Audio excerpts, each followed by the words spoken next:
Hi everybody, it's story time again. This time it's the third in the series with the Ladybirds. What the Ladybird heard on holiday. And even though she's on holiday, those crafty characters, Lanky Len and Hefty Hugh, have followed her, so she needs to keep her ears open. I hope she can come up with another plan. Last year for World Book Day, me and Mrs Fletcher dressed up as Lanky Len and Hefty Hugh. We didn't really like being baddies though, so we'll not do that again. I hope you enjoyed the story though. What the Ladybird Heard on Holiday, written by Julia Donaldson. One fine day in the middle of May, the Ladybird went on holiday. She flew to the town to see the sights, the streets and the shops, and the bright, bright lights. She saw the parks and the palace too. Then off she flew to visit the zoo. And the crocodile snapped and the tiger growled, the lion roared and the monkeys howled, the elephant trumpeted, trump, trump, trump, hump, said the camel with the great big hump.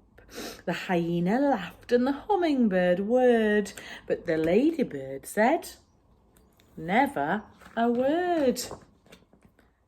But the ladybird saw and the ladybird heard. She saw two men she already knew. They were Lanky Len and Hefty Hugh. And she heard them chuckle, ho, ho, ho, we're going to kidnap Monkey Joe. We'll hide till there's no one else about. Then we'll pick the lock and we'll get Joe out. And if we give him lots of fruit, he'll do the job and he'll get the loot. The palace isn't far at all. Monkey Joe can scale the wall. He'll find out where the queen's asleep. Then tiptoe into a room he'll creep. He'll open the sack and steal the crown. We'll soon be the richest men in town. The little spotty ladybird told the animals what she'd heard. And the crocodile snapped and the tiger growled. The lion roared and the monkeys howled. The elephant trumpeted, trump, trump, trump. Hump, said the camel with the great big hump. The hyena cried and the hummingbird whirred. And all of the animals, feathered and furred, said, no, no, no, no, no, no, we can't let them kidnap Monkey Joe. But the ladybird had a good idea, and she whispered into the monkey's ear. Then straight away the ladybird flew to the palace and had a word with the queen's two corgis, Willow and Holly, and one said, gosh, and the other said, golly. And both the dogs agreed to do just what the ladybird told them to. At dead of night, the two bad men, Hefty Hugh and Lanky Len, checked there was no one else about. Then they picked the lock and they got Joe out. They carried him off to the palace gate, gave him a sack, then lay in wait. They watched him scale the palace wall, and they muttered, be careful not to fall. Then they rubbed their hands as they saw him creeping into the room where the queen lay sleeping.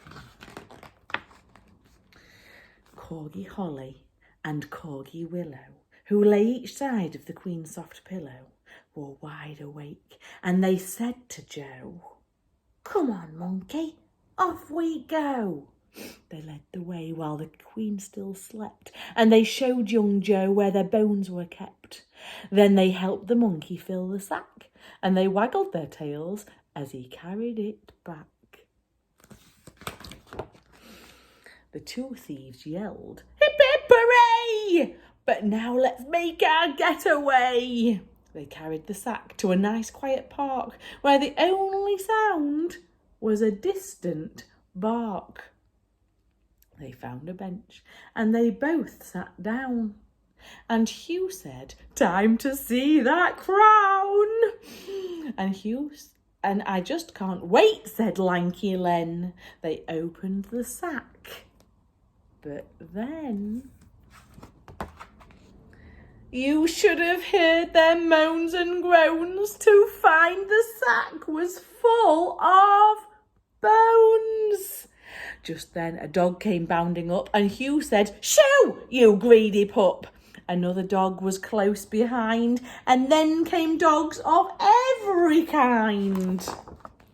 A lurcher and a Labrador, a Pecky, a Pug, then more and more. Black dogs, white dogs, grey and brown. It seemed like every dog in town. They seized the bones and gnashed and gnawed, tugged and tussled, pawed and clawed, then turned upon the robbers yelping, "How about a second helping?" The thieves took off with leaps and bounds, pursued by all the hungry hounds, while the monkey ran and the ladybird flew, with never a stop, till they reached the zoo. Then the crocodile grinned, and the tiger pranced. The lion leapt, and the monkeys danced. The elephant trumpeted, trump, trump, trump. "Hooray!" said the camel with the great big hump. The hyena laughed and the hummingbird whirred, but the ladybird said never a word. She'd saved the day again. Hope you enjoyed that one. See you later.